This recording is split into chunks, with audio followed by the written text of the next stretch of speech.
हाँ भाई। Good afternoon बच्चों, मैथ के इस वीडियो में आप सभी का स्वागत है। और आज ये नए वीडियो में हम एक बहुत छोटा सा टॉपिक डिस्कस करने वाले हैं। और आज का टॉपिक है गुणनखंड और मल्टीपल। सबसे पहले बात कर लेते हैं हम गुणनखंड क्या होते हैं, है ना। किसी भी संख्या के गुणनखंड का मतलब होता है ऐसी वो सारी संख्याएँ जो संख्या से छोटी हैं और उन सभी संख्याओं से वो संख्या दी हुई संख्या कटनी चाहिए। तो एग्जाम्पल के लिए हम 12 ले लेते हैं। अगर हम 12 के गुणनखंड करें तो 12 से ऐसी सारी छोटी संख्याएं जिनसे 12 कट जाए। 1 से कट जाएगा, 2 से कट जाएगा, 3 से कट जाएगा, 4 से कट जाएगा, 6 से कट जाएगा और 12 से कट जाएगा। तो यहाँ से ये गुणनखंड निकल के आए। इसके कितने आए ये निकल के? कुल 6 गुणनखंड। तो अगर सवाल के अंदर पूछा जाए कि 12 के कुल गुणनखंड बताओ तो आप इनको लिख के दे देंगे। कितने होने जा रहे हैं? 12, है ना। अब इसी में सम गुणनखंड पूछ ले जाएँ आपसे तो सम कैसे निकलेंगे? सम गिन लीजिए कितना, 2, 4, 6, 12, 4, है ना। कुल गुणनखंड कितने इसके? 6 हैं, सॉरी। और विषम गुणनखंडों की संख्या 2, है ना। इस तरीके से आप जो है इन सवालों को कर सकते हैं। अब मैं अगले एग्जाम्पल लेता हूँ इसका, 48। अब देखिए 48 की जो संख्या बड़ी होती जाएगी तो वो संख्या लिखने के लिए थोड़ी सी दिक्कत आएगी। आप पहले 48 को लिख लेंगे 2 की घात 3, 2 की घात 4 गुणा 3 की घात 1, ठीक है। यानी 16 3 48 होते हैं। हमने इसको घातों के रूप में लिख लिया। अब यहाँ पर गुणनखंड कैसे आएंगे वो लिख लेते हैं। देखिए इधर 2 की घात 0, 2 की घात 1, 2 की घात 2, 2 की घात 3 और 2 की घात 4। इधर लिख लेंगे 3 की घात 0, 3 की घात 1, ठीक है। अब इनकी गुणा करना हम शुरू करते हैं। 2 की घात 0 का मान 1 होता है, 3 की घात 0 का भी मान 1 रहेगा। अब 2 की घात 1 की 1 में गुणा 1 और 1 की 3 में गुणा 3। अब इसको चेक करेंगे, 2 की 1 में गुणा 2, ठीक है, और 2 की 3 में गुणा 6। अब 2 दूनी 4 होता है, 4 की 1 में गुणा 4, 4 की 3 में गुणा 12, ठीक है। 8 की 1 में गुणा 8 और 8 तिया 24, ठीक है। 16 की 1 में गुणा 16 और 16 की 3 में गुणा 48, है ना। अब देखिए इनको क्रम से लिख लेते हैं। 1, 2, 3, 4, 6, 12, 16, 24 और 48। इस तरीके से कुल गुणनखंड कितने आए? 1, 2, 3, 4, 5, 6, 7, 8, 9। सर आपने 8 नहीं लिखा ऊपर वाले में। अच्छा, इसमें 8 रह गया। तो इस तरीके से ये 10 हो गए, ठीक है। 1, 2, 3, 4, 5, 6, 7, 8, 9, 10। यानी इसके 48 के टोटल फैक्टर आए आपके 10। कितने आए? 10। यानी कुल गुणनखंड आए आपके 10। अब देखिए इधर इसी चीज़ को अपन लोग फॉर्मूले से कैसे करेंगे,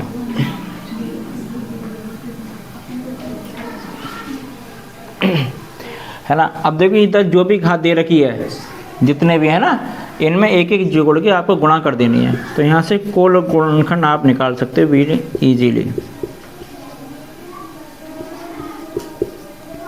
कुल गुणनखंडों की संख्या, तो 4 में 1 जोड़ देना है और 1 में 1 जोड़ देना है और फिर इन दोनों की गुणा करते हो। 5 में 2 की गुणा कर दीजिए 10। तो इसके कुल गुणनखंड आ गए आपके 10। अब है ना सम गुणनखंडों की संख्या,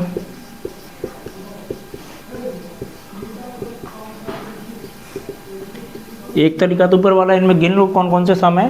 1, 2, 3, 4, 5, 6, 7, 8, 8 सम है, ठीक है। कितने सम है? 8। अब दूसरा तरीका क्या है कि जो सम की पावर है, जो सम की पावर, उनमें 1, 2 छोड़ दीजिए। यानी एक पावर कम गिननी है। 2 की घात कितनी है? 4 है। तो यहाँ कितने गिनेंगे? 2 की घात 3। तो 2 की घात 3 को ले लेना है और यहाँ से 1 ले लेना है बस, ठीक है। तो इस तरीके से 8 आ जाएगा।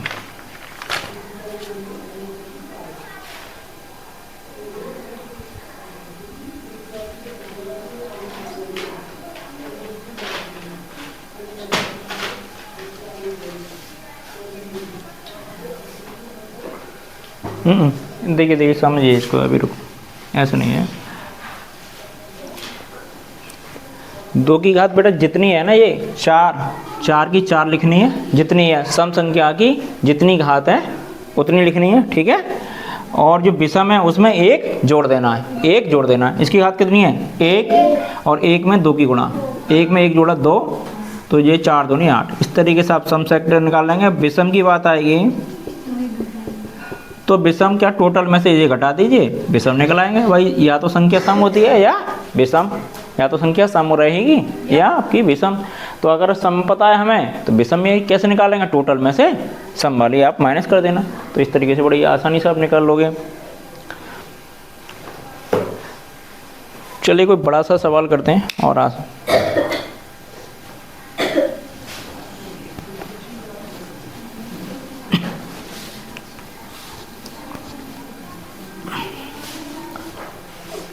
जैसे मैंने लिखा तीसरा सवाल है, इसका 1500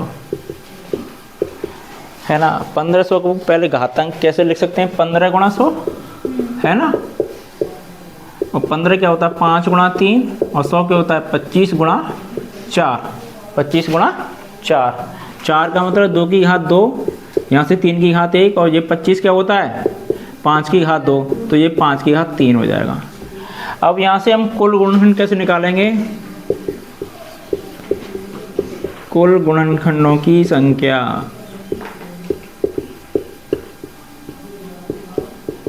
कुल गुणनखंडों की संख्या के में क्या करेंगे, 2 की इसकी घात में 1 जोड़ना है, फिर 3 की घात में 1 जोड़ना है, फिर 5 की घात में 1 जोड़ना है। सब में 1 जोड़ के गुणा कर देने, 3 गुणा 2 गुणा 4, 4 तिया 12, 12 तिया 36। तो इसके कितने गुणनखंड होंगे 1500 के 36 गुणनखंड होंगे, वो 24, कितने 6 चौक 24, कितने गुणनखंड होंगे 24, ठीक है। 4 दूनी 8 और 8 तिया 24। यहाँ तक की बात समझ में आ गई। कुल गुणनखंड करे आए। अब सम गुणनखंड देखिए भाई,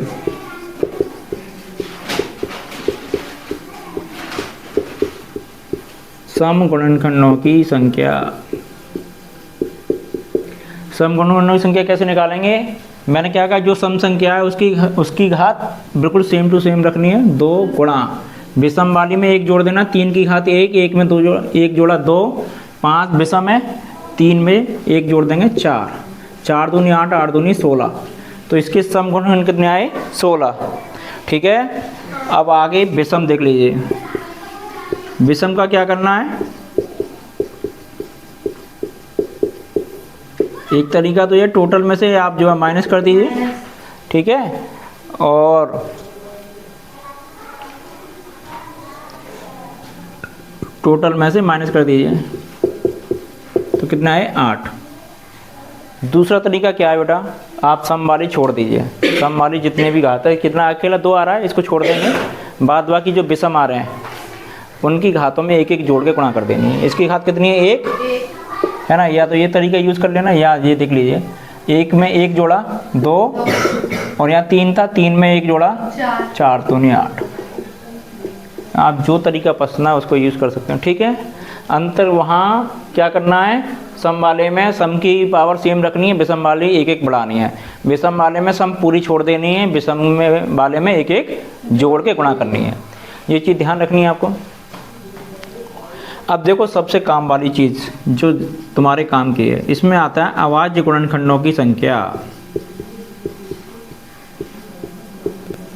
अभाज्य गुणनखंडों की संख्या, ये सवाल आपके एग्जाम में आते हैं इस तरीके के। अब इसके लिए क्या करना है, तुम्हें कुछ नहीं करना, सिंपल जो घात हैं वो जोड़ देना है।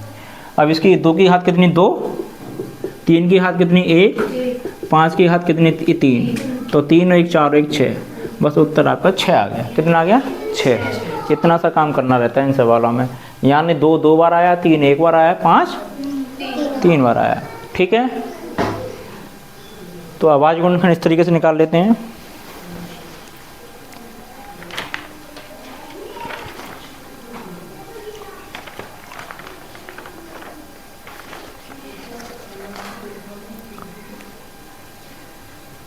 चलिए एक सवाल और देख लेते हैं इसका।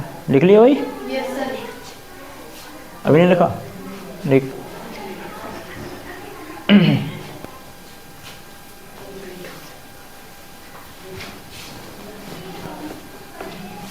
अब जैसे तुम्हारे सवाल के अंदर जो है कोई संख्या ना दे रखी है, ठीक है, कोई भी संख्या नहीं दे रखी, और उन्होंने सिंपली लिख दिया 2 की घात 11 गुणा 3 की घात 5 गुणा 7 की घात 4, ठीक है, के अभाज्य गुणनखंडों की संख्या बताइए।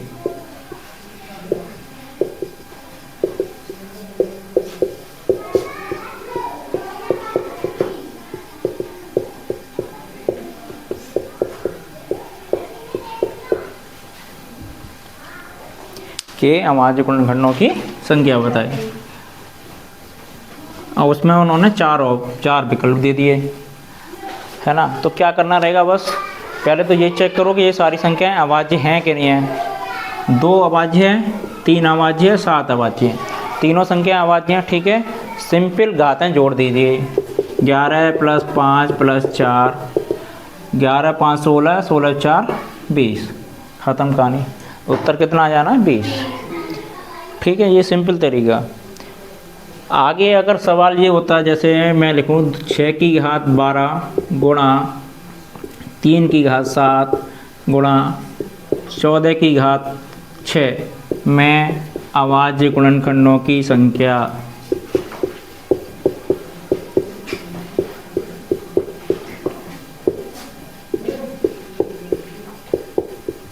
बताइए।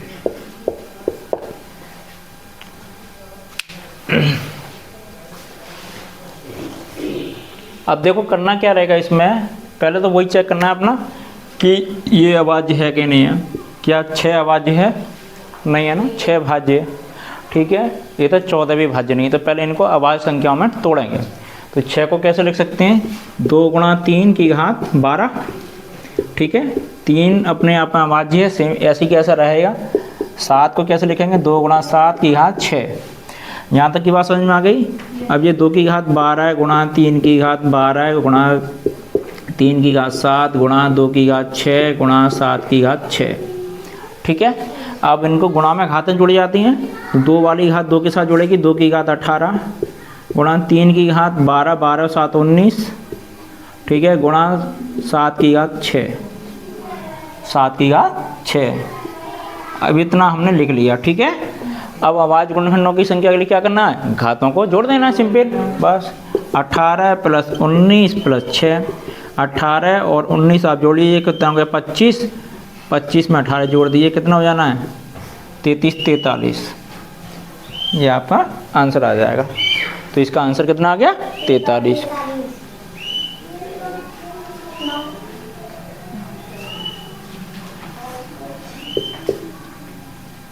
चौथा सवाल है ये, 5वां, सर 5वां। 5वां है। चलिए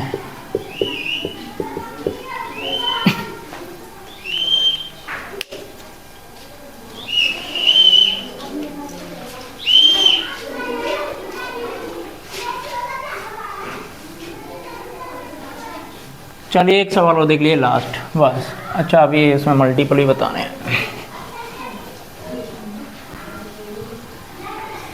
हाँ भाई देखो इधर, छठा सवाल क्या होता है, जैसे कोई संख्या दे रखी है, जैसे 12 के उचित गुणनखंडों की संख्या, उचित गुणनखंडों की संख्या बताइए। तो 12 के कुल गुणनखंड कितने आए थे, 6। तो बस 6 में से 1 घटा देना है, ठीक है। टोटल गुणनखंडों में से वो संख्या आप 1 घटा दीजिए। कौन सी वाली संख्या, उचित गुणनखंडों में वो संख्या खुद की जो संख्या होती है, ऐसे 12 ही शामिल नहीं होता बस, ठीक है, 12 ही शामिल नहीं होता। तो बस जितने भी गुणनखंड आए उसके टोटल, उनमें से 1 कम कर देना है, 1 कम कर देना है। कब करना है, जब सवाल के अंदर उचित गुणनखंडों की संख्या पूछी हो तब। पहले टोटल गुणनखंडों की संख्या निकालेंगे और उसमें से आप 1 कम कर देंगे, ठीक है। अब अगला टॉपिक देखिए, मल्टीपल। अच्छा मल्टीपल क्या होते हैं, अपवर्त, है ना, इसको बोलते हैं मल्टीपल। मल्टीपल का मतलब है, जैसे कोई अपन को संख्या दे रखी है कोई भी, और हमने किसी भी संख्या में उसकी गुणा कर दी, तो जो संख्या हमें मिली वो इसकी मल्टीपल कहलाती है। जैसे 6 में 1 की गुणा करेंगे 6, 6 में 2 की गुणा करी 12, 6 में 3 की गुणा करी 18, 6 में 4 की गुणा करी 24, आगे जाएंगे 6 में 11 की गुणा करेंगे 66, 6 में 12 की गुणा करी 72, 6 में 13 की गुणा करी 78, ऐसे ही चलते जाएंगे। समझ में आ रही है बात? तो कुल मिला के मैं ये बताना चाह रहा था 10 से ऊपर इसलिए ले गया कि तुम्हें ये लगे कि इसकी कहानी 10 से ऊपर भी जाती है ना। तो किसी भी संख्या की आप गणना कर दो, जो संख्या मिल जाए उस संख्या के मल्टीपल कहलाती है, ठीक है।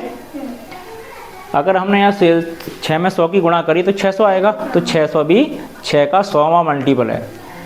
100वां, जितनी संख्या की गुणा कर रहे हैं उतना वहाँ है ना। समझ में आगे नहीं आगे? अगर तुमसे पूछे जाए 6 के 5 मल्टीपल लिखिए तो 6, 12, 18, 24, 30, तो ये पहले 5 मल्टीपल हो जाएंगे इसके, है ना। पहले 5 अपवर्त हो जाएंगे, ठीक है। 6 के 5 अपवर्त मतलब 6 का वाला 5 वाला लिख देना, ठीक है। समझ में आ रही बात? 6 के 11 पूछा है तो 11, तो 11 वाला लिख देना, ठीक है। अगर तुमसे ये पूछा जाए 6 के प्रथम 5 अपवर्तों का या गुणजों का, ठीक है, इनको गुणजी बोलते हैं हिंदी में। गुणज अपवर्त मल्टीपल अपवर्तों का योग बताइए, योग बताइए।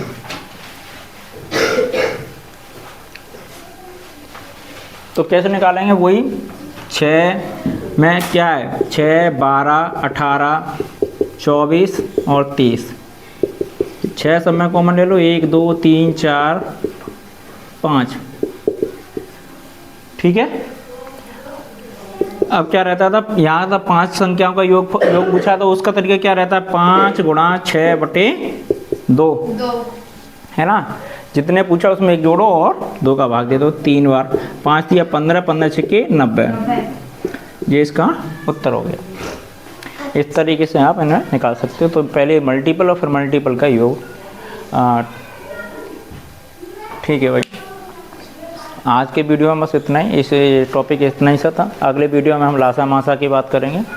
और जो बच्चे चैनल से नहीं जुड़े हैं वो चैनल से जुड़ जाएं और अपना रिवीजन ज़रूर करते रहना। आप लोगों का एग्ज़ाम 5 तारीख को ही होगा, एडमिट कार्ड भी आ जाएंगे 1-2 दिन में, तो अपनी मेहनत करते रहो बेटा। और जो बच्चे जो है वीडियो पसंद आए उन्हें लाइक ज़रूर कर लें हमारे वीडियो को, और शेयर ज़रूर करें अधिक से अधिक बच्चों तक पहुँचाने में इस वीडियो को। और जो बच्चे जो है हमारे इस चैप्टर वाइज पेपर ज्वाइन करना चाहते हैं तो हमारे चैनल के पेज पर सबसे ऊपर ही व्हाट्सएप ग्रुप का लिंक आया हुआ है, वहाँ से आप लिंक पकड़ के और ग्रुप से जुड़ के चैप्टर वाइज आप पेपर दे सकते हैं और ले भी सकते हैं, दोनों काम कर सकते हैं। थैंक यू बच्चों, धन्यवाद। मिलते हैं कल नए टॉपिक के साथ। लासा मासा।